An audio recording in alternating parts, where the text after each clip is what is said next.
Haleluya. Haleluya. Abari ngaho muzamura ibiganza byanyu mubwire Imana ngo twamaze gushaka kuri rusozi. Haleluya. Haleluya. Nongeye gushima Imana kugira kandi kuri muhingamo igerekerezo rya 29 aho turi mu mpera zo kurangiza ukwezi kwa gatandatu tugomba kwinjira mu kwezi kw'indwi. Imana kuba yanyemereye nkongera hashika muri iki kibanza hatewe iteka n'abayobozi b'ishure n'abarezi bose, kandi hagirwa ubuntu n'Imana namwe groupe publique mukatwimvira ko suko twarabariye ngomezi, suko twari dusha icubahiro abandi, suko dufise icyo twirata gikomeye, ariko ni kubw'ubuntu n'amaraso bikomoka ku Mwami wacu Yesu Kristo. Rero nongeye kubasuhuza mwese ndabaramutsa ngo Imana ibagirire neza. Bakundwa, biragoye cyane iyo umuntu agiye kuvuga umwigisha yavuze ko umwigisha w'umuhanga akomeye cyane afite ubwenge. Mu nkundirire tubanze imbere y'uko tubandanya n'inyigisho ya kabiri, ubwa mbere tubanze dukomera Imana amashyi, hanyuma tugira ngo yakoze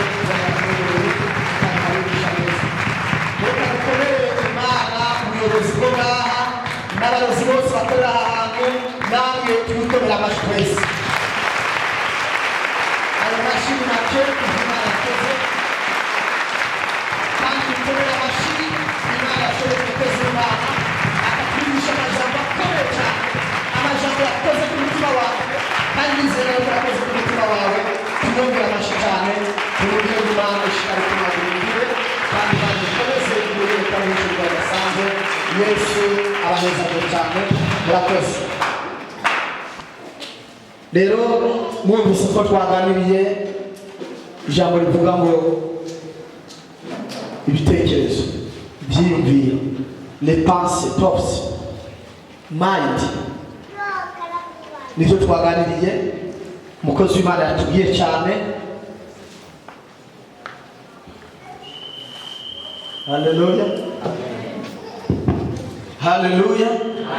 Umukozi w'Imana yatwigishije agaseke ya murungikanye.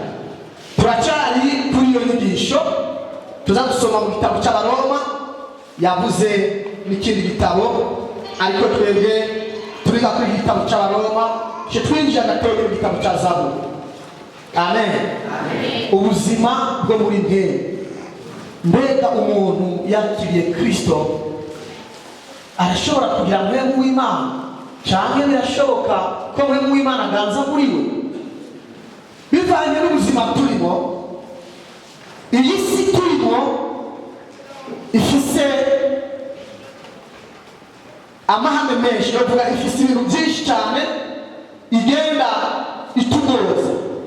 Kuva mu ntanguro Imana ikire mu muntu, turabona ukuntu abana baba b'Imana, Imana yararemye Adamu na Eva, batanguye bakagwa, bakava mu buntu bw'Imana, bagatakaza icyo bari barakiriye. Kandi nubwo bagitakaje, Imana yari yarasizeho itegeko. Nubwo isi ifise amategeko, ariko dufise n'itegeko riva ku Mwami Imana. Iyo urenze iryo tegeko hari ikintu utakaza.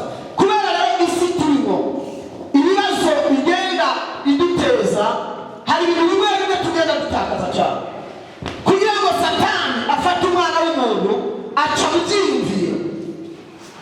Aho niho hantu wa mbere atera. Iyo ateye ibyiyumviro, umwana w'umuntu aba avuye mu busabane afitaniye n'Imana. No muri iyi si, iyo umuntu agomba kukumenantorera, iyo umuntu agomba kugukoresha, muri iki gihe hari ibintu bimwe bimwe agenda akora kugira ngo afate ibyiyumviro byawe. Yavuze muri Amerika, aho bagenda ku macuniro babaga inka zikababazwa n'inkoni. Yavuze ijambo rikomeye cyane, kubabazwa n'inkoni. Umuntu agenda ababazwa n'ibigeragezo, ababazwa wewe akagerageza ngo agiye guhunga ahunge iby'iyi si ariko atazi ko agiye kwinjira mu kindi kibanza gisumba icyambere. N'isi rero ifite ibibazo. Muri Amerika abirabura kugira ngo babahindure ibyiyumviro, hari umugabo ubwa mbere babafashe abirabure bose babafashe bagerageza kubagirira nabi bakabica, abagore n'abagabo bakabica. Murazi ibyo babakorera ku ntwaro igihe hari esclavagisme, aho bafata abanyafurika abirabure bose bakabajyana mu bihugu by'iwabo bakabakoresha. Bamwe baheze mu biyaga, hari abahimishwe n'urugendo. Uravye ukagura amafilime avyerekana, urabona ko hari ibintu bakorewe abana b'abantu bibabaje cyane. Bageze rero muri Amerika i California, kubera benshi barahapfiriye, abagabo b'incamenge barahapfira, abagabo bato bakomeye barahapfira, abagore n'abamama n'abapapa abo bose barahapfira bikomeye cyane. Uwo mugabo w'umunyamerika yitwa Simon, atari umwe yazanye ikanguro avuye muri Amerika akaza muri za Afrika, yari undi mugabo yitwa Simon. Uwo mugabo rero ageze aho hantu bari baregeranije abo birabure, aravuga ngo ntimubice, ariko kugira ngo tubafate tubereke ko atacyo bamaze, reka tubice ibyiyumviro, tubahindukize mind bisange atacyo bari imbere yacu. Uwo mugabo rero acazana pratique ikomeye cyane, aravuga ngo rondera ingamiya, indogobe, ingamiya zimwe z'intambara zikomeye cyane, hanyuma tubente ndabereka ibyo turi gukora. Bazanye ingamiya zibiri, arababwira ngo mufate umugabo w'injyamo nimubona ari gakomeye abantu bose batinya muri aba birabura, ukuguru kumwe mukubohere kuri ingamiya, ukundi mukubohere hariya. Hama nimwarangiza uri hari iburyo akubita inkoni ingamiya yiruke, uri ibubafu akubita inkoni hariya yiruke, hanyuma umwana w'umuntu bamutangirure kugira ngo abantu bose bari ngaho babirabure bongere gutinya. Guhera icyo gihe barabikora. Bamaze kubikora biba ibintu bidasanzwe cyane. Abari aho bagira umubabaro, abapapa bagira umubabaro, abagore bagira umubabaro, bavuga ngo nitwabyura gature batugira nk'abajya babo. Guhera ubwo batabafata abagore babambura impuzu zabo babasigaza ari gusa, bafata abagabo babambura impuzu zabo babasigaza bari gusa nabi imbere y'abantu, kugira ngo berekane ko umugabo atacubahiro afise imbere y'abantu n'umugore atacubahiro afise imbere y'abantu. Guhera icyo gihe abirabure bagira agahinda gakomeye, batakaza ibyiyumviro byari muri bo byakazoza, batangura kugenda rero bakora ibikorwa biruhishije kubera abantu bamaze guhindurirwa ibyiyumviro babetimize, babateye ubwoba. Na Satani niko akora, iyo agomba kugukoresha ikintu gikomeye araza akakubwira ikintu kidasanzwe. Amen. Iyo udahagaze ngo umenye icyo wakiriye muri wowe, umenye ko Kristo ari muri wewe asumba Kristo ari muri isi, ucugira ikibazo gikomeye. Naho tugiye tuganira kuri ubuzima bwo muri mwe, abamwakiriye bakaronka ubwo bushobozi n'ububasha bwa Mpemu Yera, icyo bari n'icyo bagomba gukora, n'icyo naho bahagaze, ko batandukanye n'aba bantu bagenda batubwira badafise bya bibazo, batibwira kuri bya bibazo by'iyo bariko baraca bya bibazo twumvise umukozi w'Imana yatubwiye. Nagomba ndakwibutsa ikintu kimwe yavuze cyakoze ku mutima wanjye. Yavuze ngo abakorana sabisi gusa, ariko abakiriye Kristo nibo abantu bariko baronona isi, kuko aba bantu nibo bakiriye ibyiyumviro bikomeye cyane. Hanyuma Satani yinjira muri bo, amaze kwinjira muri bo baba bapagani bakomeye. Imana dufashe cyane, kandi Imana dutahuze cyane. Abatanguje aba bantu bitamo n'abayiminati bariko barica ibyiyumviro, abatanguje abagabo bitamo Refrimason, Rose Croix, Marika n'amagrupe antikristo yamaze kuza muri iyi si no mu gihugu cyacu. Ndabizi nakekeranya ko bamaze kwinjira kandi bamaze gukora ibintu bikomeye cyane. Mbere bafite ubuhanga budasanzwe mu kugira ngo bafate ibitekerezo by'umwana w'umuntu babihindure. Turabona barakoze icyo bita muri internet. Internet ifite akamaro, internet ifite akamaro ku buzima bw'umukristo kandi ubuzima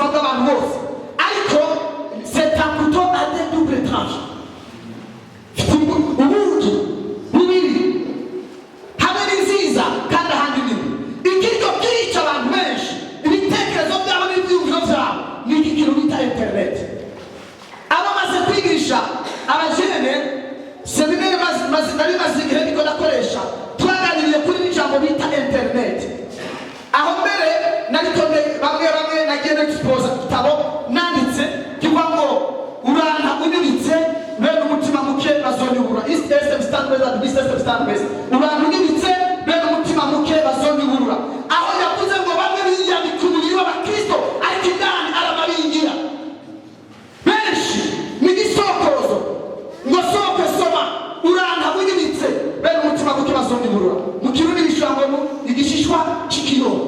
Usanga ari umuririmbyi yambaye impuzu zigereko ariko ubumara ubusambanyi busuma n'ububeshi bwaruzuye muri bo. Usanga ari umuvuga butumwa, usanga ari umupasiteri, usanga ari n'akafite ingabire zitandukanye mu murimo w'Imana, ariko muri we yo avuze akavuga ubutumwa bwiza, akavuga ubutumwa bwiza, uwo bugobora rumuri gitangaza. Ariko mwegere mukaganira imhemu zose zaganje ubuzima bwiwe. Abariko barica ishengero ry'Imana z'abapagani uko mubizi, ariko nabita abakiriye umwami wacu Yesu Kristo. Uyu muntu ndababwiye yazanye ibi bintu vya antikriste, yari umuntu yize seminari ikomeye, yiga amashuri menshi ya teologiya, aho yavuye agenda gukora ubundi bushakashatsi, yiga za demonology, angelology, satanike, ibyo arabyiga, ava mu bajesuite agenda gushaka ubwo bundi bushobozi, atangura kwigisha abandi bantu, abigisha ko Kristo atariho. Aho hamwe n'inyigisho mu gihugu cyacu hari inyigisho zivuga ngo Kristo si umwana w'Imana. Nagiye muri iyo seminari twaje kwicara nabo, ahandi naho umukristo ari mu ishengero yaje arakizwa, amaze gukizwa ahura n'abagabo ibijumbura, abamwigisha ubwahishuwe Yohana, bavuga ngo Kristo ni wa 666 kandi turiteguye kurwana. Bariho mutabibondera muri za Amerika, mu migabane y'Uburayi n'ahandi, ariko mumenye ko ngaha twamaze kwinjira. Nimutakira icyo mwakiriye ngo mukigumeko, Kristo aganze muri jewe, muri mwebwe ubuzima bwamwemuyera buganze ubuzima bwawe. Turiko turagenda ku musozo w'isi. Amen. Amen. Fete naho icyo nigishije, ubuzima twigishije naho dushaka tukageza aho n'ukuri natugira ibikomeye cyane. Abo bantu batangiye movement Kristo ntibara abapagani, bara batuwe bibanganye n'ubusaseridoti, bara abantu bakomeye cyane. Abariko baragenda muri iyo migwi s'abapagani gusa, harimo abapasiteri, harimo abakozi b'Imana batandukanye.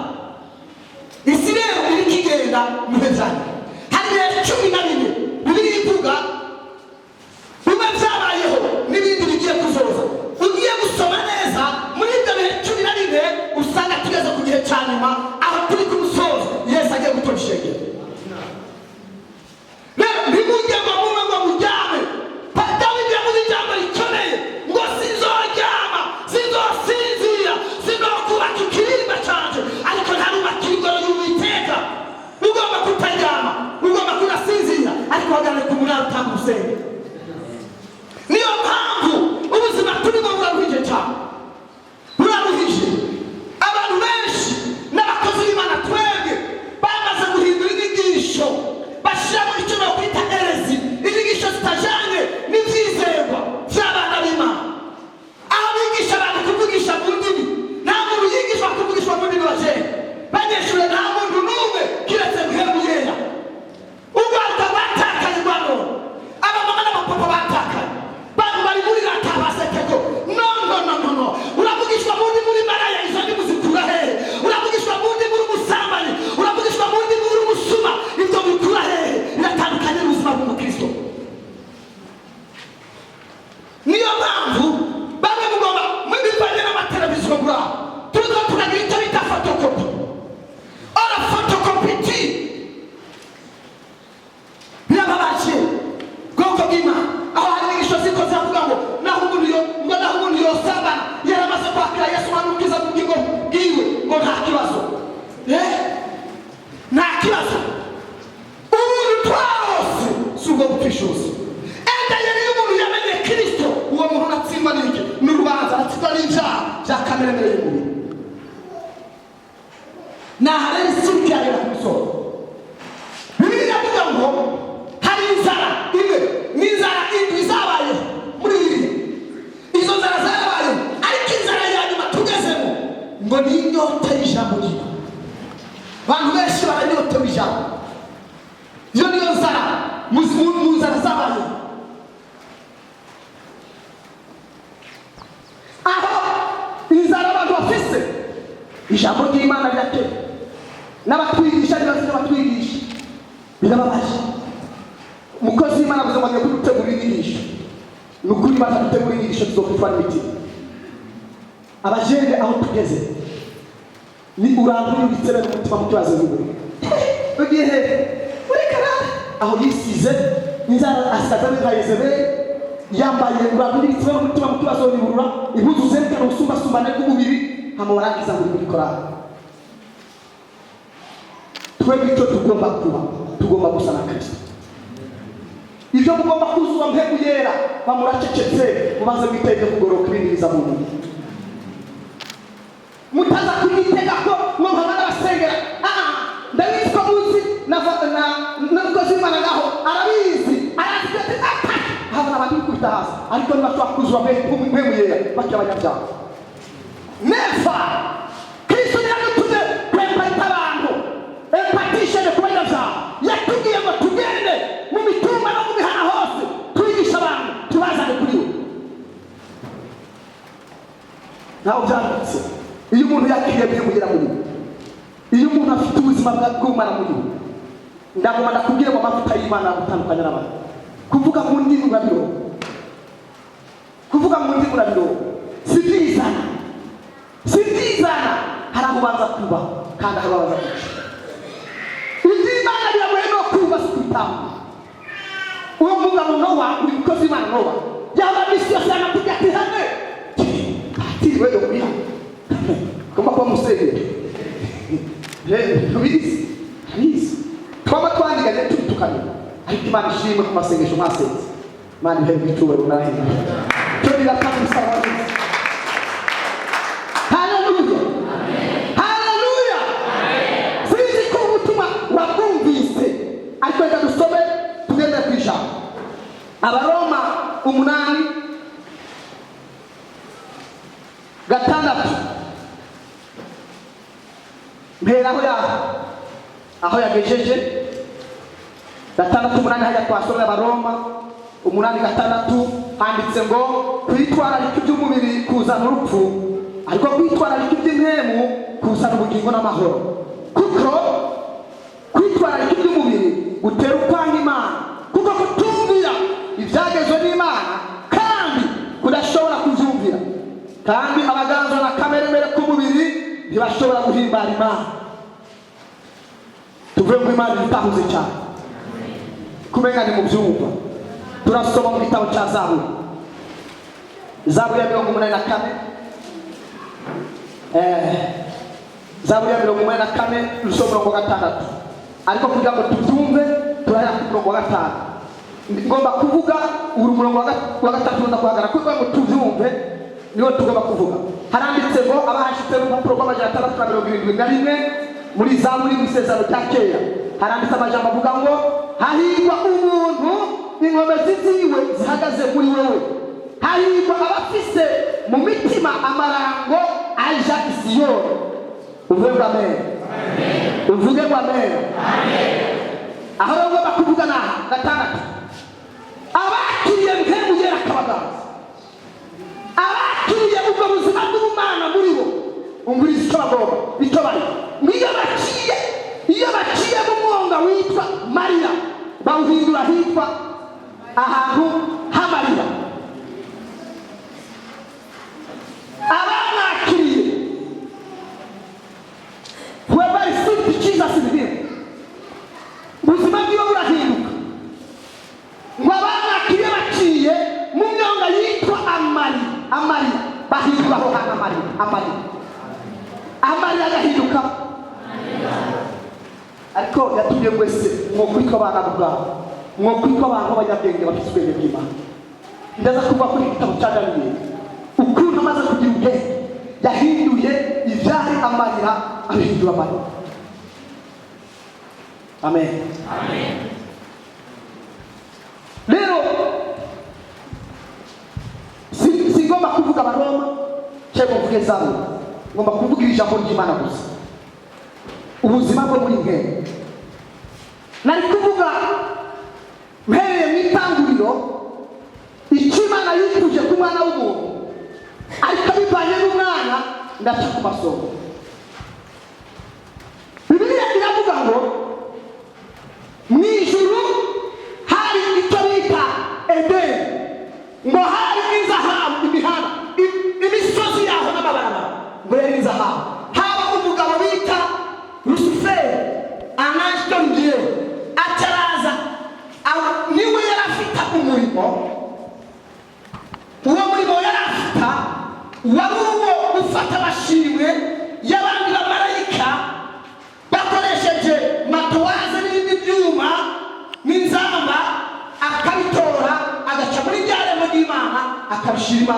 Imana igaheza ikanezerwa kuko mu Imana ijya bashimwe n'icyubahiro.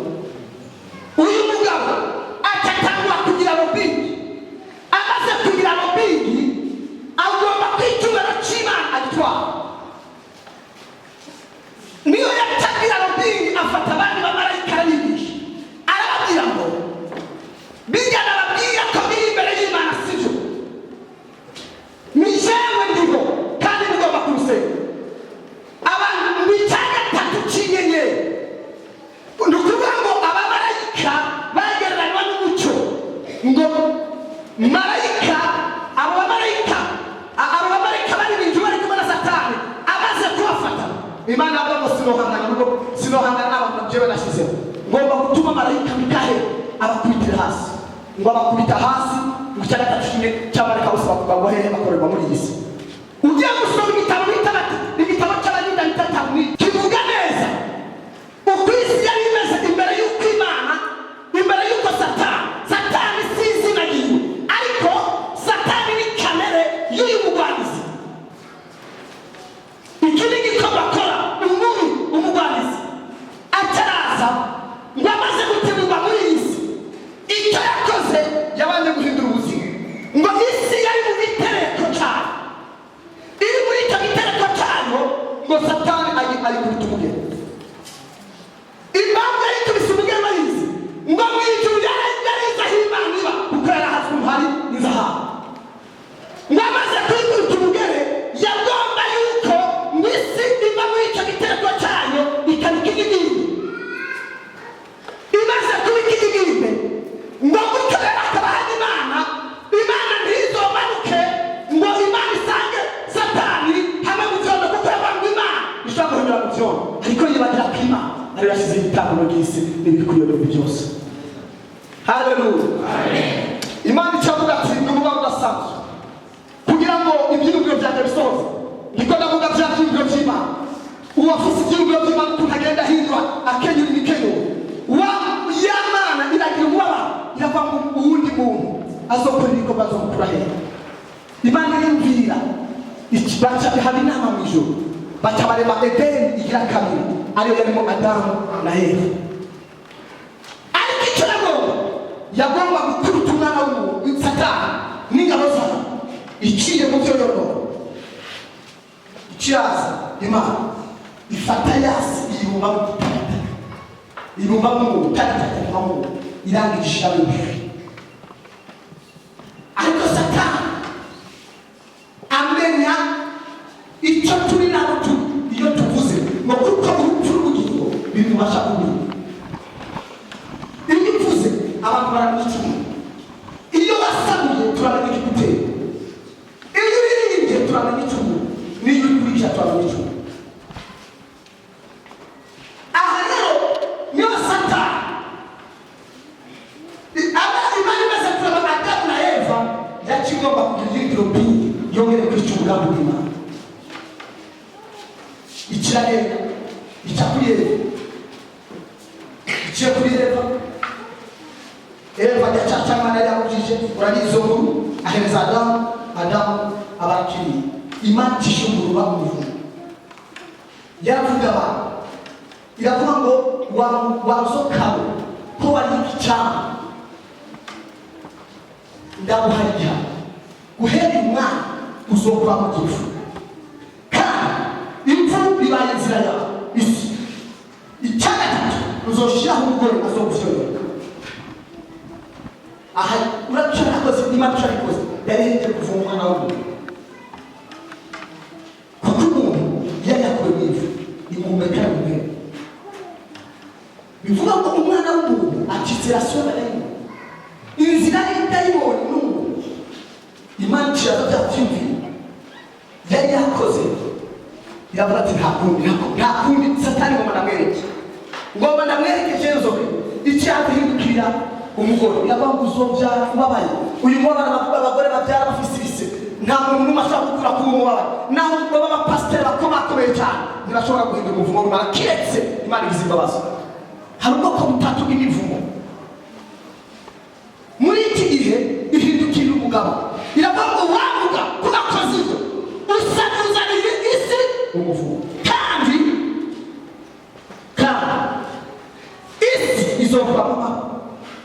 imibingo n'ibindi byose bizoba kawe uzojya urusha. Mu yandi majambo ntiyavuganye n'umuntu, yavuze ngo sishobora yarazikoroshye, Imana yarizikoroshye y'umukuru w'Imana w'umuntu. Yavuga ngo mvunira umugabo ntacyo n'amakosa, reka mvuge icyakuwe. Higeze ivuga umugabo zose ko biriya mutambwe umwana w'umuntu ajya atambuka, ariko Imana yavuga ngo ibyumviro byanjye ntibihera haba. Nubwo icyumviro cya mbere cyapfuye, ndashobora kugira icyumviro cya gatatu, aho nzoba muzirapfa twite ikirugi k'umwana wawe n'ikibero ariwo twitwa ariwe ubwa mbere mu isezerano rya kera. Mwebwe yera yazamuye ibimenyetso, yazamuye bisa n'inuma za korombe n'ibindi nkora mu byumba. Hanyuma kubera ko Imana yari igomba kubana n'abantu muri Edeni, Bibiliya avuga ngo ku mugoroba misi yose yagiza imanuka ikabana Adamu na Eva. Yari ifise inkuru yo kubana n'abantu kumwe. Imana yabana nande na Lusuferi imuhereza amashimwe y'abana bayo ya ipito y'abamarayika. Rero icyabati n'uyu mwana w'umuntu ukorogera gufira nk'iki. Reka rero imve muri bwa paternité, imve nk'umwana akure mu ndayande ya Mariya. Namwe vuga ati hari abantu bafise ibanga, n'ibanga Mariya yarafise ryarikomeye.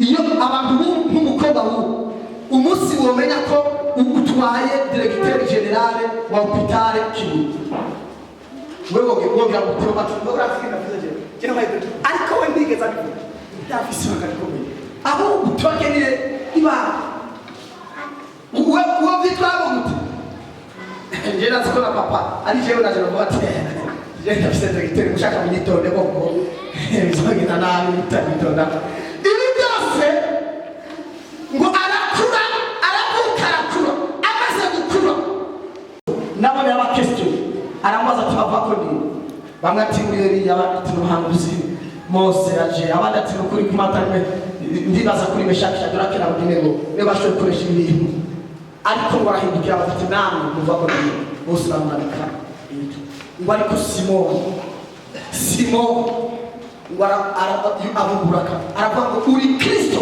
umwana w'Imana nzima. Tivwa icyo nagereye iki ko umenye ubundi uri Kristo umwana w'Imana nzima, Mesiya uwasiga ibibazo by'abantu. Muri iki gihe turakeneye abantu basiga amavuta kuko ibibazo by'isi bihazakatariye. Muri iki gihe rero abantu b'ubushobozi atarabanga Simoni wa mbere barundi, Simoni wa kabiri niwe yahinduwe yitwa Petero. Uri kijano kuri iryo buye zo kubaka ko ekleziya yanje. Muca muyumva bace hari iwacu namwe twakeye. Aha rero muri Petrus ni nawe hacaba amayerezi kubera ibyiyumviro bica byahinduka, bacavuga ngo Simoni Petero ngo niwe amayekleziya yose azokubakamo. Ubu Simoni ninde? Nyakubahwa kizigenza papa w'Roma. Niwe Simoni, niwe cyane cya Kristo. Ugiye i Roma ukumango handitse ngo Vicarius Filii. Naragisoma icyo kintu no Vicarius Filii intebe y'umwana w'Imana avec 44 superficie de 44 hectares de superficie. Roma igisirikare kandi Suisse ngaho n'ikindi gisirikare gitunze Vicarius Filii bwoko bw'Imana. Ibyo ngomba kuvuga sibi ariko ngomba kuvuga ijambo kubana n'umwuka we. Uyu mugabo rero Simoni uhera icyo gihe izina ryiwe rirahinduka ava muri ya matera bita ivu urubingo yarasoma dayimoni yanzira y'abadayimoni ati icyo bita Petero ibuye ryo gukubita abadayimoni kuko inzoka n'ibuye. Niyo mpamvu abakiriye Kristo abakiriye ubwo buzima bwo muri mpera inzoka nishobora kuba ntibashobora kuba mu byaha ngo babigenderemo rimwe kabiri gatatu. Yesu ataraza aravuga ngo ko inzira ya Satani ari umwana w'umuntu ari ivu. Reka rero rwongera amaraso ya Yesu kugira ngo igihe cyose bazaba bakoze ibyaha turatwiza dushobora kubaho ariko amaraso ya Yesu Kristo Yesu arakoze ataja kumusanigura guto urumva hite guhindura amati umuntu akirasira badayimo nitukiganzwa na kamera y'isi nitukiganzwa n'ibya aravuga kugira ndandure neza umuvu yo reka bamwe baraso n'umuntu yava mu cyaha satani ntamuganze atayibagana amaraso ya Yesu abongera kubana n'Imana. Hallelujah. Amen. Atara agenda kumusani Golgotha. Biraba mbere y'ukashi kigorogota. Hari n'ibyo byakoze bivuga. Wa mugabo Simoni yararahira tutamuzi. Inko kirabika. Byo na kubivuga kandi kumana ko batwe. Ngo kuvuga amaze kugenda.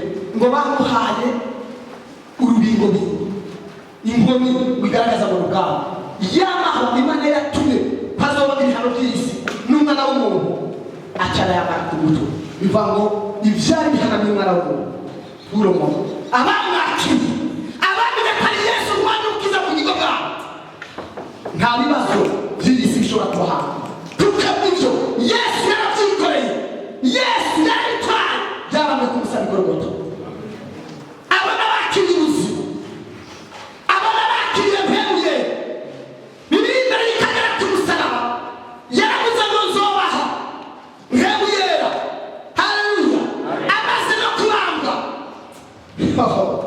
yarababwiye ngo ndatuze padata. Hallelujah. Amen. Ariko inyuma y'imisi mike ngiye kubategura imanza nakongeye kugaruka muzoroka mpembuye niyabazako ngo muzombere ivyama byo kunyamamaza mu mahanga ko gushimira intara ndakere ko mwe ugiye kwakira umunsi umubiri cyangwa nakukuru umwamamaza abantu bazi kuri Kristo Yesu. Amen. Yesu rero bataraza ku munsi wa Pentekote aza nk'umwuka ubwa mbere yaza mumenyetso ubwa kabiri Imana yihindura umwana w'umuntu ubwa gatatu tukitiriwe nyamukuru twari kubana n'umwana w'umuntu iyo muri Yesu yari kuri Nazareti gusaga bati ngomba mu mukana abamwe ba persona banga batatu atayukira mu mwana w'umuntu arabangura murongo mpembuye yamutima mwera abo musore kuri cyumba bazobire kuri abo musore kumisa kubisoba kumako ngona bahali ubushobozi n'ubasha handi yavuze ngona bahali ubushobozi n'ubasha bwo gukandagira Satani Scorpion n'indi myuka yose. Hallelujah. Abakiriye Yesu abakiriye Kristo baronka ubushobozi bwa mpembuyera bahinduka umuriro kuko muri bamwe bamarayika baba gucika imiyaga ariko twebwe abana b'ubwami abana b'Imana bakiriye Yesu ngo turi umuriro.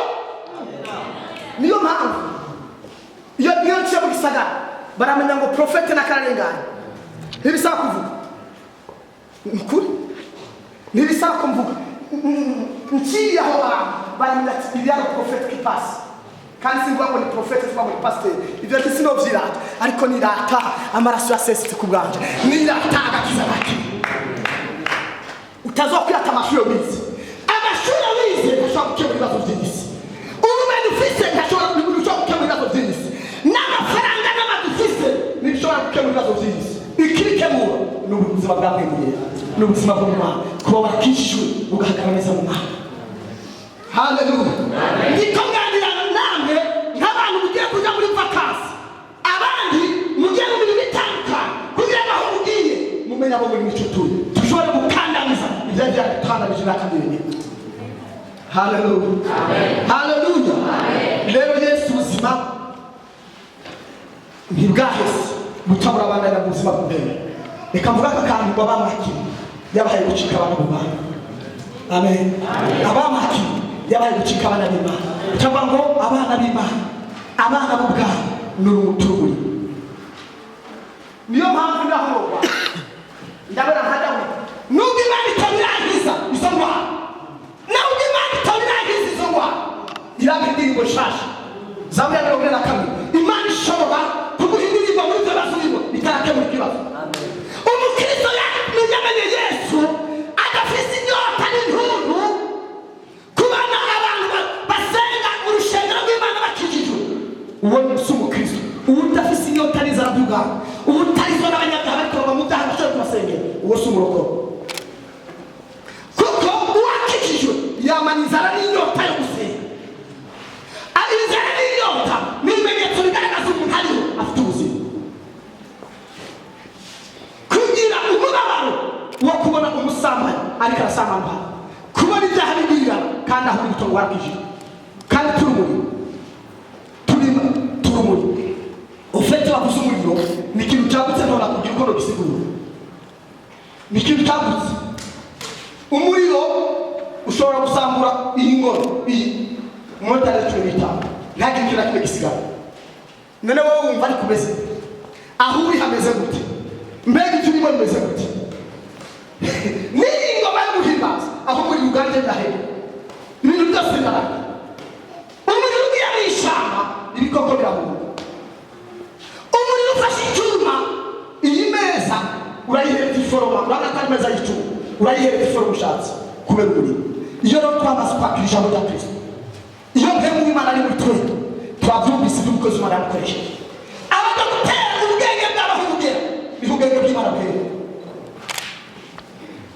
haleluya haleluya iyo umuntu yakiriye Kristo muri we abari mu madepartema yose ubonye umukozi w'Imana cyangwa ari wese utumenya ati uyu muntu asumba regidezo abakozi b'Imana tufashe akarongo umugabo bita Elisa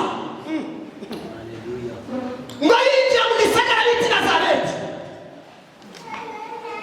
haleluya ngo asanga amazi agira iki yababwiye iki njana ku isoko ngo bagiye ku isoko afata ubwatasha makuru yatega aragira abantu ni bumwe abantu barapfuye ibikoko byarapfuye ariko kubera Imana iri muri kubera ubushobozi buri muri ari umuriro amazi ugomba kugerandira kuri barabizi muri kimwe barabizi urayashusha ari certain temperature imikrobe yose nini irapfa iyo bagomba gusteriliza ibyuma barabicana bigasha imyuka yose bikavaho haba bakabikoresha umuntu akaba muzima ubuzima turimo rero hageze kuri uzi kuri umwana w'Imana aho ugeze iyo ugeze ahantu mu nzara abanyokuru n'abapapa n'abamama ushobora kubagaburira ibihe byose ubusumba hasi ku isi Eliya yinjiye ku mutabakazi w'iserebuta yakoze ikimenyetso kidasanzwe abandi baba bafise visa tuzohungiza yatera abana tenda yefani bibwe atenda gakecyo n'agatanu ngo burya kubafanya abantu niko basenga mu rushengero bazokwitwa n'inzara ariko rwagira ko tufise umwami Imana icyo abantu batatuzi muri Imana yatubitse mu bwoko bw'Imana icyo abantu batatuzi icyo Imana tuzi icyo abantu batatuzi Imana yatubitse kandi tekomba kashe sokero gitoni ndati inamba dukora cyane zigaragaza tuzobesha zinagaragaza tuzobesha niyo mpamvu abantu bose bari kuvuga kubera batazi icyo Imana yabagize kubera batazi ubuzima bakiriye akiyabise kiri baguhana kisasa inzu ni waje ugapfa mukana muri gihono umuhigwe ni wakira ubuzima budahera amen inzu sinda ya abadifite twazikunda n'amavuta turako bizishaka ko muri bibiri umukomari ukoze w'Imana uburose visa international yavuze ati genda mu mahanga mu kwisi yose none mu mahanga babwiye Amerika ntirimo Australia ntirimo Canada ntirimo ana cyazwe muri isi bwoko bw'Imana iyo abantu bakiriye mpemuye hirya y'ejo kuwa kane windi yaheze twakodwa twasenga hari abaganga bari baje mu rushengero iwacu burya abaganga ntibukije umuganga dogo nandi umuganga abaganga bwe ntibaza bakiva mu isi yabo bo baba bakeneye icyo bita demonstration d'effet palpable amen ibintu biri palpable nibyo baba bakeneye ngwaye imbere y'uko yizwa ngwaye kipi nafata ordinateur na kimisati laba musakuza ndahya muri ariko Yesu agenda yigisha hapo wasengera wa mwana abaganga bose bananiwe specialiste tusa amen bose ubwenge bw'abantu bwananiwe ariko haha arabanga madamu hari umuntu uteto n'opamana barabati mate kozotaka wa mwana bavuze ngo arasinziriye muri bigatiro ni hari gisubizo cy'ubuzima bw'umwana wawe amen haleluya muri iki gihe abantu bakiye barahinduka hama rero abadokiteri bari bicaye inyuma bari kumwe muri ya mutabo batwataka kuva ngo bese ko baterura ngo abantu bakuye mu bitaro bahane kwa dogiteri ndamubwiriza ndavuga ati si jewe baho ni Kristo ari muri jewe ndumuriro bintwara umwanya muremure ngiye kuvura kwa byanjye bintwara umwanya muremure kubasaza ariko uri muri jewe n'umude gutera hita abandi bagutera hari n'undi mwana ngo umukobwa n'akacucu na muri yaramaze amezi menshi asara mu mutwe ariko n'ururimi rwe rwaragoye baza bamuzana niho n'abaganga bamasheze babaza none n'abadogiteri niko nakubwira ubuzima bw'Imana abanakiriye ntabanye nawe kuvuga ubutumwa bwiza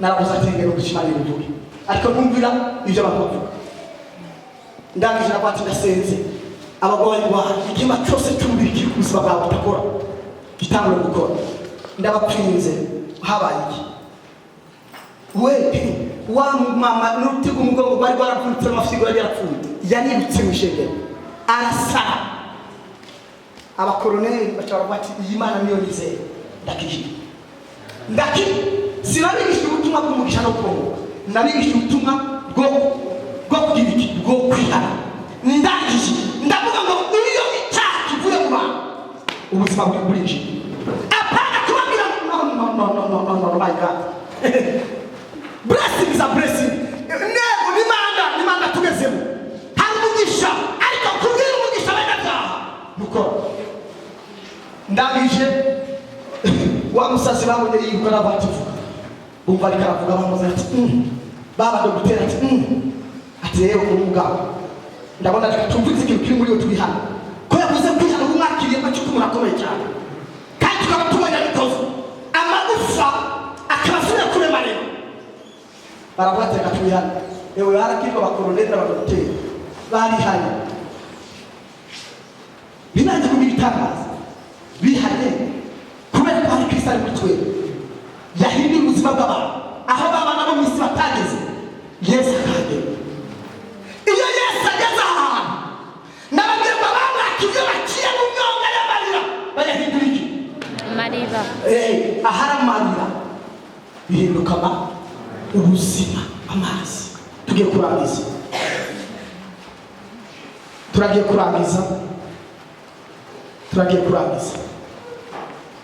bwoko bw'Imana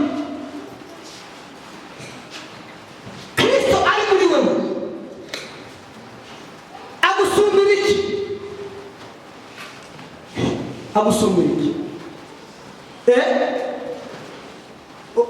uzobaze muri documentation ikomeye n'ijuru muri documentation ikomeye ya n'ijuru ngo hari abantu baza gutera abantu Yerusalemu ngo hakabugabo umwe hitwa Elisa niwe yavuga amabanga kandi yahaguruka Eka iyo wakiriye Yesu nitaraba arabikubwira ibintu byose bihana mu isi akaba ari wowe ubikuraho ikibazo abantu bafise turiko twishushanya na kamere n'ibibazo by'isi ariko tukibagira guhereza ubuzima bwacu Kristo ari nacyo gituma tumeze nk'abantu badafise iyo baje ariko iyo wakiriye Yesu ndahashitse ugasanga mu nzu y'umuntu harumugwayi ucumubwira ati akira ubuzima bw'umwuzure ihane uve mu byaha hanyuma Yesu akora ibitangaza jewe ntumbwira kwigisha abantu ngo ndavyumva umugisha risaba ariko icyambere yampamagaye ni ukubwira abantu bakava mu byaha hanyuma ubuzima bwiza bugaseseka ni ukuri nakubwira no repentance no heaven atakihana nta juru ihana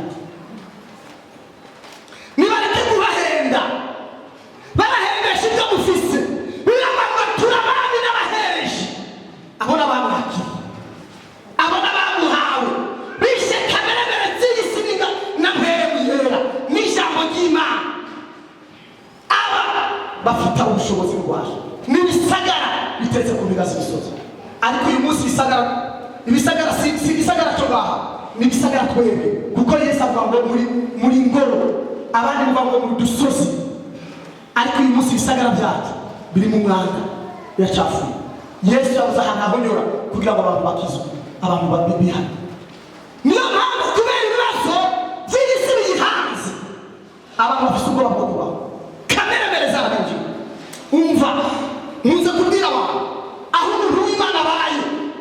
ubuzima bw'abantu burahinduka. Niba abantu umuntu abaye aho hantu abantu birahinduke mu ntego no mu mubiri uzotubera turi umugabo no gusengera niba kugira iki gusengera kuko ibi bintu birahinduka. Abantu b'Imana barahindura ibintu, abantu b'Imana bahindura ubuzima bw'abantu. Uhabaye aho hantu hari ikibazo kirahava, hari ingorane zirahava, hari ubukene burahava, hari amagwara burahava, birahinzira havuba. Ubwo ni bwo buzima bwabwiye abamakiri bakabana basa, abamakiri akaba guhindura isi, abamakiri n'abantu badasanzwe. Ibi niko ndavuga nibyo abakiriye Yesu, sibyo batarakizwa. Ibi niko ndavuga nibyo bagomba kwihana bagatandukana n'ingeso mbi na kamere z'isi. Isi yapfuye yishwe n'iki? Baraduhinduye ibyiyumviro. Bwoko bw'Imana mushaka ibyo kubaho nimubanze mu imitima yanyu ice bugufi ihana, kuko si kirimba kigira umwana umuntu k'umwana, ariko n'umuntu agira ahantu kirimba. Perezida w'igihugu abuze ati mvuye i Bujumbura ngiye kuba mu kirimba, automatikama mu kirimba bahita pare presidentiel. Ndagiriza kuri Daniel byajya muri bamwe iyo baciye mu mwonga witwa Marina abamuhawe bacika hacikiki amarina karuhariza kuri Daniel niwe yavuze umutama wacu. Daniel kuri wa mwami Belushaza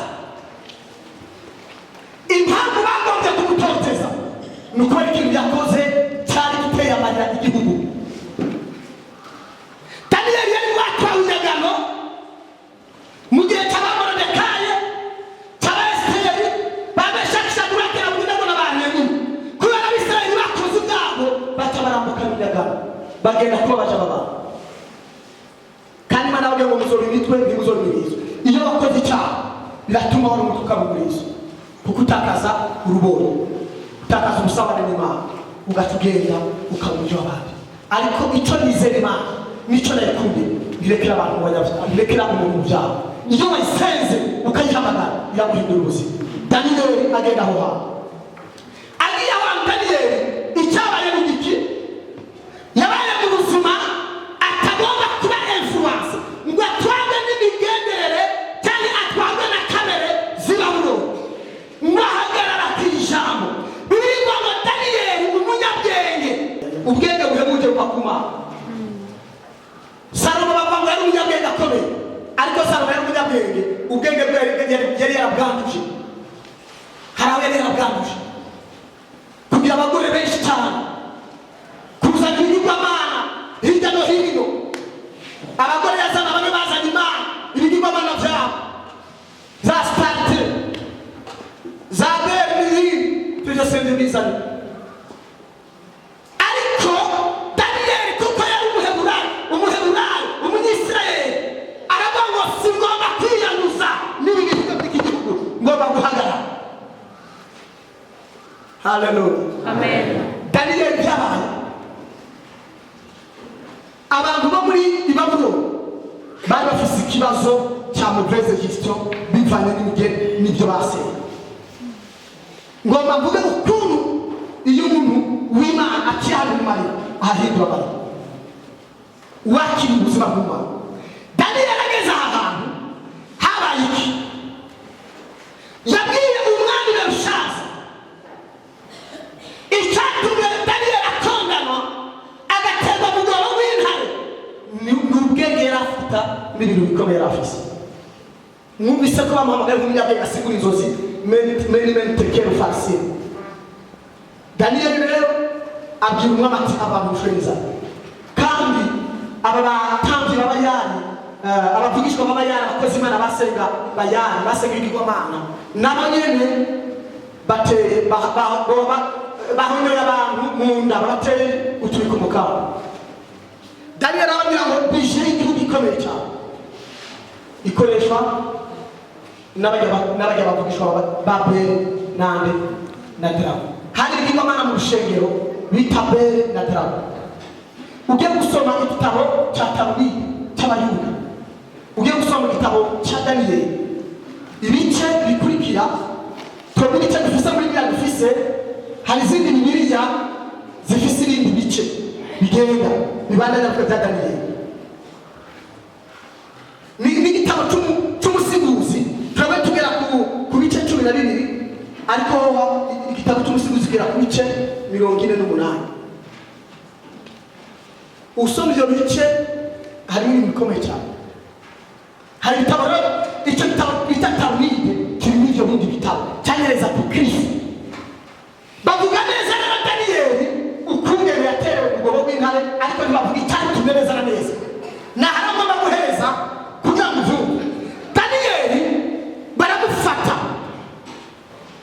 nk'umunyabwenge mu gihugu, ariko Daniyeli agira ikibazo cyo kubona abantu bariko bicwa n'inzara kubera abantu babiri batatu. Daniyeli atabwira umwami ati mwami bishaye n'ibikomeye mwihereza n'ikagirwamana mukava ngo Darabu na Beli nibo barya ivyo bigomana byo bito. Ati sibo babirya, siba ivyo Imana sibyo bigibyo byo kurya, ariko biribwa nande n'abandi bavugishwa b'abayari nande bambe ba Beli na Darabu. Ubwo rushengero bari ufise akajyamo kameze nkawe binjiraga batakura bitanu. Abatangira n'abadirago na Beli bari inyuma, icyo bita misiyo presbyteri. Amen. Abo rero baraza, abo batamzi nibo bajya mu ijoro, icyo kigirwamana cyari gihagaze ngaho ikinga, bahagera barasoma mu isoko bagateka inyama ikidosi mikate bagashaka imbere bakuzuza ngo Imana zazira mu ijoro. Babavugishwa b'abayari n'abitanga na Beli bagacabaza mu ijoro bakubwa kakabajya bakaja barangiza mu gitondo umwami apfutse n'abandi bwami bagacabaza ati Imana zacu zariya ko bigenze neza n'ibishuye kuza. Nabo batariwe n'abandi bigira abakozi ba Darabu na Beli Imana byabo nemera cyane. Muri ico gihe Daniyeli rero byamubabaza, aravuga ngo jewe ndi umuntu w'Imana bivanye n'icyo nakiri, ibintu biteye amarira mu gihugu ngomba kuhindura iki amarira. Amen. Daniyeli arabwira umwami ati umve mwami Nebushaza, si Imana zijya hajya bajya abagabo bamwe. Umwami ati sa urasaze cyane, iyo uri kubavuga iby'ukuri ukuri kw'Imana abantu bose bafata nk'umusazi. Daniyeli aravuga ngo reka ndareke ibyo nababwira kuri. Daniyeli ati mugende musura n'umahora musura, bagera mu isoko barasuma, babizanye barateka barangije bashaka ngaha kwa kuntu, ariko mama batigera muhari riziki imbuga itanziza nziza, kuko ejo turamukeneye. Ariko aragupiriza, ariko arapima, baca barazavyaje kuri baheje kubinyendagiza mu rushengero. Daniyeli avuga ati cyitonderwa unzane imifuko y'ifu, ifu murayibona yuko utanga ibigori muyinzanire y'ikidudu nziza. Iyo mifuko Daniyeli avuga ati nanje mweje gushaho inyama reka dufate umufuto ubunyendagiza mu rushengero. Barabunyendagiza bose mu rushengero, barangije barasohoka hari imiryango aruka baca baragenda. Mwijoro barabugishwa ba Beli na Darabu bari muri ka kamere ka kwagumiye batasi umuntu ubwenge hageze, ariko hari abantu bakeneye ubwenge bwa Daniyeli. Yavuze ati ahuri ndakeneye ko amenya ko hari umuntu w'Imana. Barangije mwijoro baca baraza babahari uguru akakando hari baca baraza we abavugishwa n'abana n'abagore n'abagabo bose baba muri iyo miryango baca bari ibyo kurya. Mugabo bahurira kuri viki bwafatanye Daniyeli yakoze ahubwo itazakarihijwe ngo bagiye kwica Daniyeli, batazi ko abamaze igihe bakandamiza ubwoko bw'abantu bari muri Babuloni bugiye kurangira. Haleluya. Amen. Daniyeli nawe hariya umwami wije ati yakanga ati turisha Daniyeli, ubundi ati turisha Daniyeli, ubundi ati turisha Daniyeli, ariko iyo ufise ubwenge bw'Imana urupfu baguteguriye. Amen. Kubera wizeye Mesiya, wizeye Kristo ni intangiriro kandi ni iherezo, ni alfa na omega, ramo comme prophète pour toi ça devient de l'or. Kubera Kristo afata la lettre M comme alpha, agafata la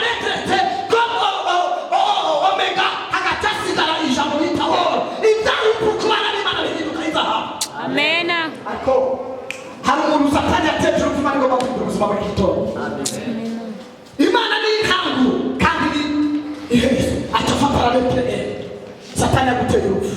Imana yowe tugira amaraso ya Yesu ugafata ubuzima bw'Imana atafata bwa rudome agatafata n'urudome teruyeza muri ramo hacasigara urudome hacasigara ibyago bitagora orosinzwa mu cyacu mizaha nta bana b'Imana bagira urupfu ariko duhindura ubuzima tukabantu bakomeye umunyabyaha yitwa Paulo. Haleluya.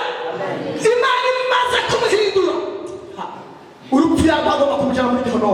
Imana Yesu afashe aretere afatana na aretere aca mu w'inzahabu y'ipfuzo mu bintu byose.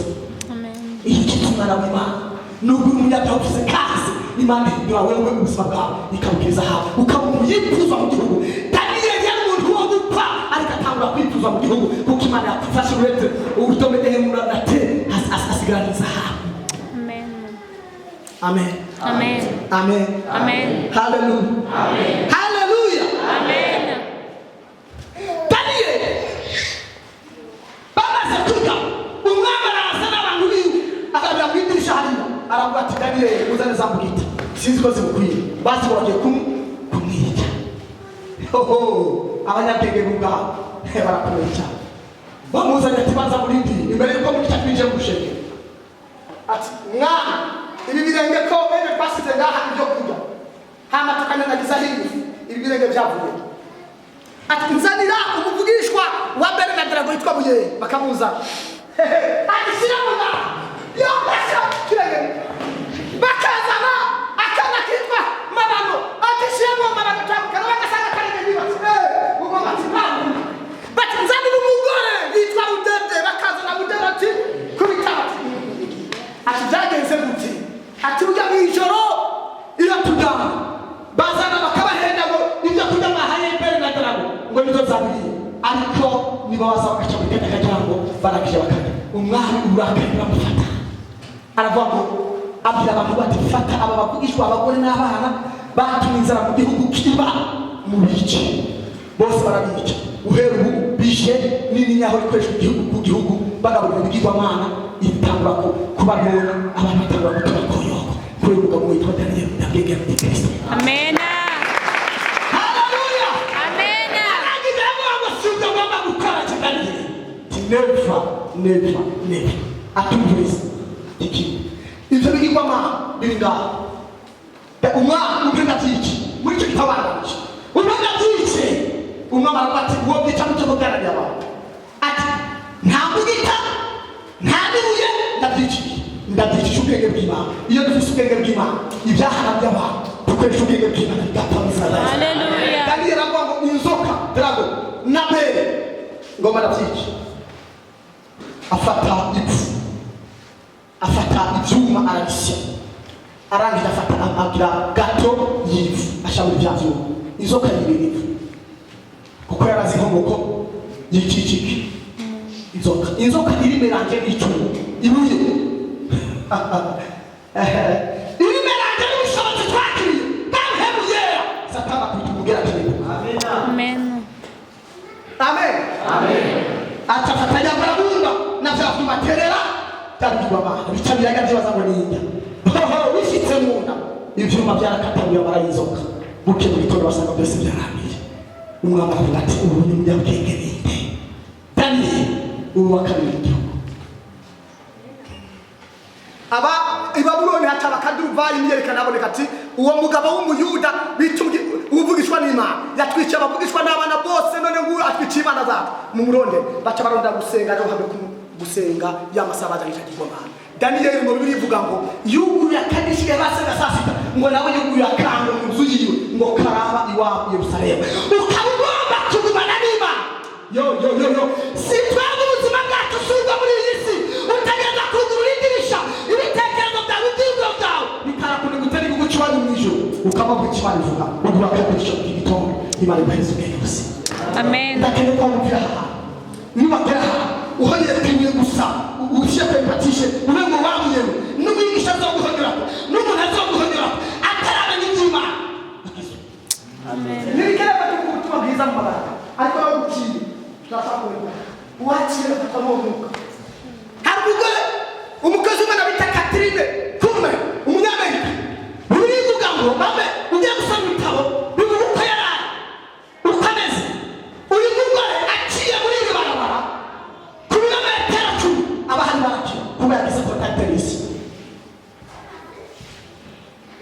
yaba ni ukuvuga ngo hari undi mukozi w'Imana amen yitwa Kenneth Hage. Igihe kimara amaze amasengesho agiye kwica conference yinjiye mu cyaro abantu bose bikubise hasi bicara ariko ibyo bibatunga byogenda gute umva ubuzima bwiwe bwaguma uyatanga ubuzima bwiwe. Ni ukuvuga ngo iyo wizaniye contact n'isi nakubwiye ubujyanye contact n'abantu byo bakituma nacyo bituma na Yesu igihe bamuzanira abantu igihe bamuzanira Mariya Matarena bamufasha asambanye Yesu yahanganye nabo yavuze ngo ninahangana n'ababiza amategeko barangicisha kwabo ariko aravuga ngo inkomoko yabo niye bava mu ivu ikanandika imitima yabo acanura biraba ngo isakize dore reke ngo bacara iyo joro bagenda wasanga asigaye Mariya na Yesu mu yandi mashaka ntiyagomba guhangana nabo yahanganye nabo mu bitimvyo vyabo yandika minsi inkomoko y'abantu bose aba yanditse muri sakize bishoboka ko dushobora guhindura sosiyete tugafasha umwanya muremure aho tubaye tukamera nk'aba Yosefu bateje Yosefu umwami akava inzozi zikananira gusigura bahamagaye Yosefu ati reka kuri rwasimbiye ndazi icyo nsigura ko nigira ati Filomena n'ijoro ni shehe na Filomena ufise umuntu abigisha muge ngo ameze nabi ameze nabi akurondera akazoza nyamubana ataratsa ameze nabi by'ukuri idakujya mutajyanye n'ubugome bw'Imana yakwigura urahugo genda ufukame uva ati yakuwe mu ivuri bigisha wamuzajyana ariko mbere ku buzima bwiwe imusifuka niyo mpamvu yo mubona papa agiye mu kindi gihugu avuye hari Roma akaza mu kindi gihugu ageze kuri aeroport ikirenge cya mbere aho ngeze kuri aeroport natambuka ava mu ndege acanyunama uratse abavuze ngo mwabarundi mwendazi ko muri ababegito mwese mukomoka mu butaka mutegeza kunkunda sinye dobiso umunyokuru mutama papa uki bana bashaka bagazika barabara barindiriye pa kubera iki sinye yakoze ukambe niyo gufata impemu zawe. Mugomba kumenya ubwenge mpemu Imana niba gushoboza kumenya ubwenge basaba muri icyo gihugu n'umwasi n'umwicanye arabapa kubera iki yamaze kuba ndabakunda uko muri ko uwa nkiri muri iki gihugu utegeza kunkunda uzi ko arimo mu butaka bose bavuye he bakuwe muri ko biri tubwiye ibintu birahinduka amen n'ubwenge bwataniye ahari amarira hahinduka amarira iyo bakiriye Mesiya iyo bakiriye mpemu Imana ubundi mugabo twabishakisha kurakira mbirego buriya bambo barabangirije base kugendera muri kamere meza ibyaha base gukora ibyo byaha birirwa ngo barazana meshakisha kurakira mbirego ngo baterera ikanura ry'umuriro. Haleluya haleluya birivuga ngo babatereyeyo ngo barinjira ariko kubera bafatanye n'ubwabo kana kugira kubahindura umuriro bakavugura amazi. Haleluya ngo batereweyo biravuga ngo bashitseyo ngo umugabo bitakiriza cyaraza kubera iki yaje kubera iki bibiri bivuga ngo hari undi mwigisha twigishije ngo iyo batereramo umuntu hajya bari gupfa ariko bakora birivuga ngo aho batatu cyangwa bakorana zo kumenya gukira ariko baba imicuti Imana bafata ubwenge bwabo batera batatu ko bari bazishaka.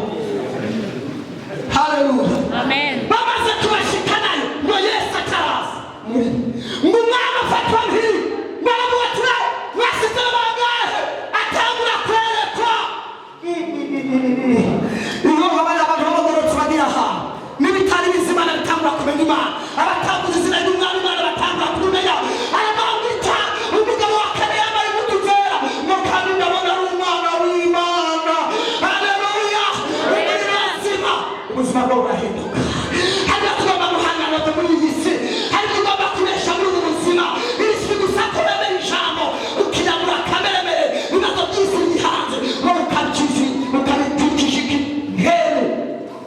w'ijambo. turarangije sinzi uko ngombwa ukuntu wabigenjeje mu gihe cy'urupfu rwabo iby'urupfu Yesu acabifata bibaho afata na letere na letere bica bihinduka izahabu. Ngiye gusenga muri uyu muhingamo ko inzi neza Imana ikorera, ko nzi neza ubundi ko ndi umuriro abari ngahashobora gucika umuriro w'Imana. Amen. Kandi fotera ubyo batatu. Haleluya. Kamera zimaze n'igihe ziri muri wowe, turagomba kugutaniriza n'amasengesho n'ubushobozi bwa Mpemu Yera inyuma yo kwihana n'ubukira. Uko niko biri mu buzima bw'Imana. Inyuma yo kwihana ukakira Kristo muri wowe arahindura ubuzima bwawe.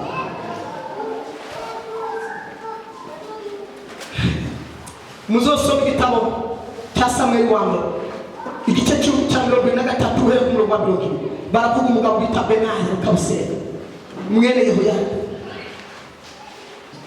Ubushize naho nabika igitabo ngo ndi umutima wawe gusa udukora ibintu byose ndakeneye mwebwe mutera intambwe abagomba kwakira Kristo muri mutera intambwe muzima, mutera intambwe muzima. Nimugire ubwoba ntacyo bitwaye, birashoboka ukabona akijijwe ariko Yesu utaramumenya. Birashoboka ukaba ati jyewe ndumva ko ntigeze ngizwa Kristo atigeze aba muri jye, ndumva ko ari ahantu ntigeze kugera, ndagendeye muri kamere mbere. Abandi dusengera n'abantu bakoze ibyaha bari babona kumenya aho bose nga nibyohera, barasambanye barisambanya, baraturishije bavuga abakozi b'Imana nabi, barabesha ababyeyi, baraguze mu Imana yabuze itaguze, abandi babuze ubutumwa budahuye n'ijambo ry'Imana ritubwiye. Abo nabo ndabasengera mu kanwa. Amen. Amen. Haleluya. Amen. Haleluya. Amen. Reka niringiye umukozi w'Imana yigishije ubwa mbere yakiriza abantu babimukiza kuri.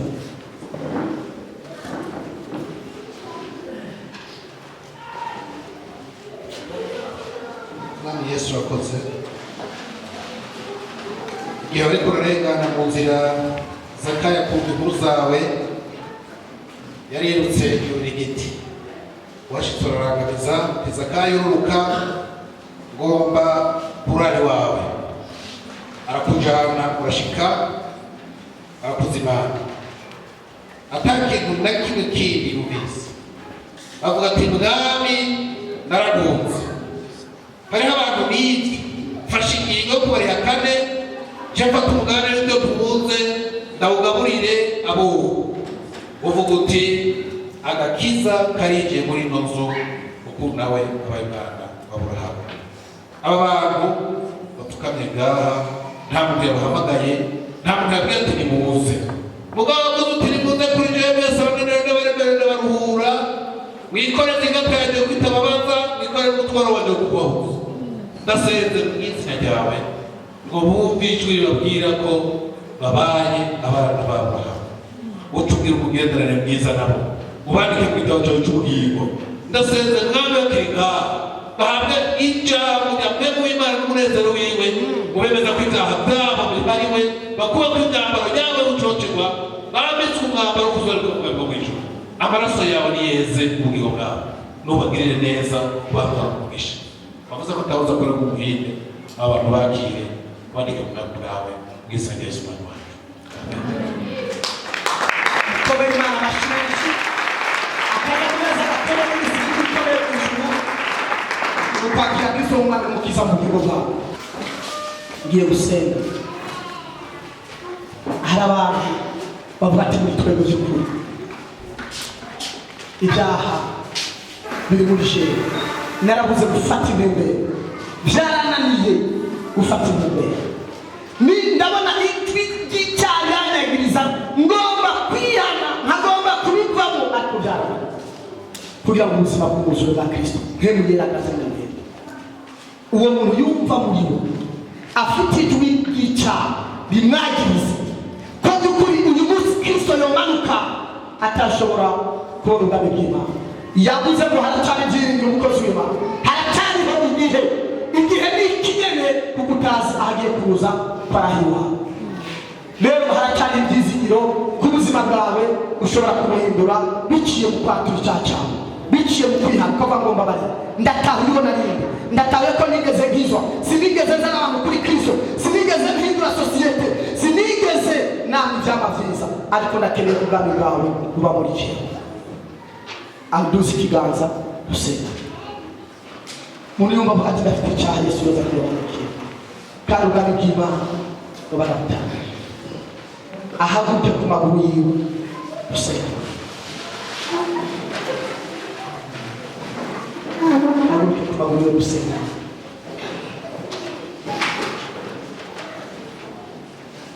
Ndumva inyuma y'isengesho ugiye gukorera hari ubuzima bugiye guhinduka, hari impinduka y'ubuzima, ari icyaha kivuye haba umunezero n'amahoro, haba umwuzure w'ubugingo budashira. Ndakeneye ngo dusubiremo aya majambo twese tuvuga ngo Mwami Yesu Kristo, uyu muhingamo turagushimiye, turumvise ijambo ryawe rivuga ubuzima bwo muri nkera, kandi utegereza kwiyamura kamere mbere zose, kandi utegereza kwica kamere z'umubiri. Tubicishije impwemu y'ijambo, tubicishije impwemu yera, none ndatsinzwe n'iri jambo. Muri jewe hari icyaha ryanagiriza. Mwami Yesu, ndafukama imbere yawe, ndafukamitse amavi y'umutima kugira ngo mbabarirwe nawe, numbabarire icyaha cyose nagendeye, ibyo nzi n'ibyo nacibuka. Ubifite ndagora kuba mu gitabo cy'urupfu, unyandike mu gitabo cy'ubwira, umbabarire unyezeshe amaraso yawe.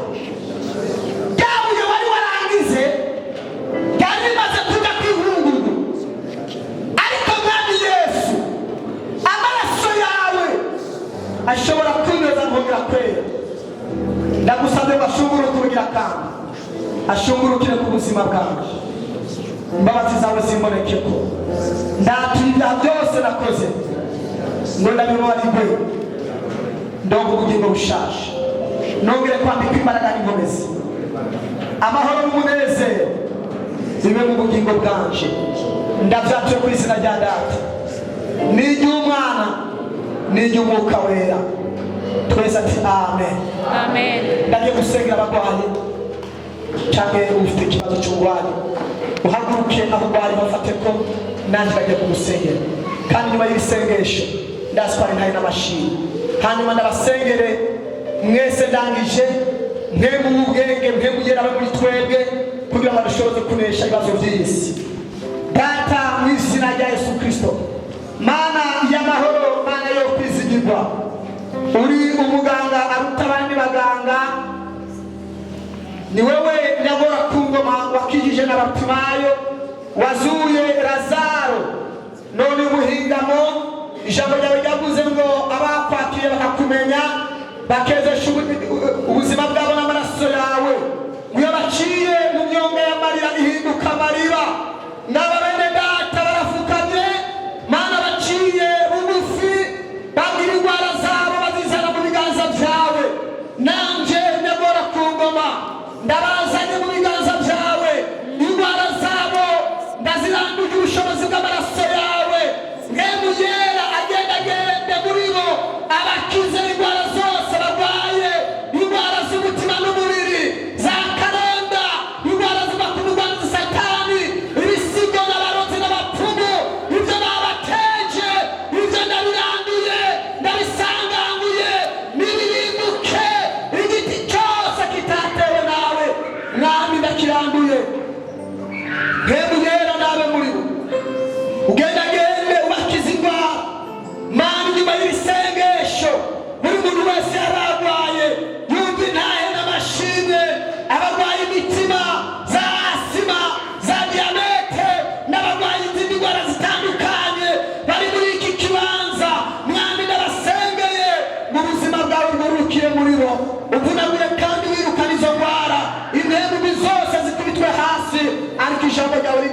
murimo. Reka nagora ku ngoma buri muntu wese ari ahantu yumvise nagora ku ngoma iri jambo tumvise ku buzima bwa buri mpemu. Iri jambo ryuzuye muri twebwe, iyo agakiza kari muri twebwe, iyo twatandukanye n'ibyaha tukezeshwa n'amaraso yawe mwami dushobora guhinduka mwami tukaba intahe tukagushingira intahe. None ndasabiye mpemu yera aba bantu iri shengero ryose ryari imbere yawe mwami ryumvise iri jambo, ijambo rya mbere n'irya kabiri, ubuzima bwawe bumanukire muri bo. Mpemu wawe abaganze kuva ku munsi wa Pentekote buzura mpemu yera bakakira igitangaza cyo kuvugishwa mu ndimi, n'ubuzima bwabo ni bo buzima mwami. Bakira ikiganza gishasha, bakira imbaraga zishasha zo kunesha icyaha, zo kunesha kamere, zo kurwana n'ubugwanizi mwami. Wowe kuba umuco babumenye wisi uzoba ukoze, urabaha kugirirwa neza mana. Ibisigaye ubuzima bwa kamere bukugweho, haba ubuzima bw'umwuzure, isi y'intebe iganze muri bo mwami. Ijambo ryawe ribagendereremo uzoba ukoze. Ubaye kwiyumvira icyo n'umutaga ku iherezo ryabo, ubaye kwiyumvira iyo baca kugira ngo nagora ku ngoma ibibaganza biryabaganza ibyo byose biranduke, basigare baganzwa n'umwuka wera. Mwebwe yaragendagende muri bo utuhindura ubuzima bwabo, babe abantu badasanzwe, b'abanyembaraga n'abanyenkomezi, b'abanyabushobozi. Uzobaha ubwenge mwami. Abana bari ngaha bose bagiye kujya muri vakanse, ndabasize ku budahangarwa, uburinzi bwawe bube muri bo mu izina rya Yesu Kristo. Ubashe ko kirazira urupfu rw'ababatisi babure ibyikakisha n'ibyanyu Imana ntibikongere kuba. Ndasengera nagora ku ngoma abakozi bona muri iki kibanza, abakozi Imana bari ahantu ubashoboze nabo nyene, ubaye bwagenge bagenda na ba Daniyeli. Daniyeli ijambo ryawe riravuga ngo abazokwizera bazagikoreshwa kandi bazakoreshwa n'ibitangaza biruta n'ibyo wakoze mpemu yera, biruta n'ibyo wakoze Kristo. Reka ari abantu buzure mpemu yera, ijambo ry'ubwami riganze muri bo Kristo. Ubuzima bwabo wongere ubure mupfere, babita ibyombo byawe, bari migende itembamo amazi y'ubugingo. Iki kibanza ndahezagira ishure mwami, uhereye ku barongozi bo hejuru gushika hasi mwami. Impemu yawe baganze ubabwiriza umugisha n'umuhezagiro.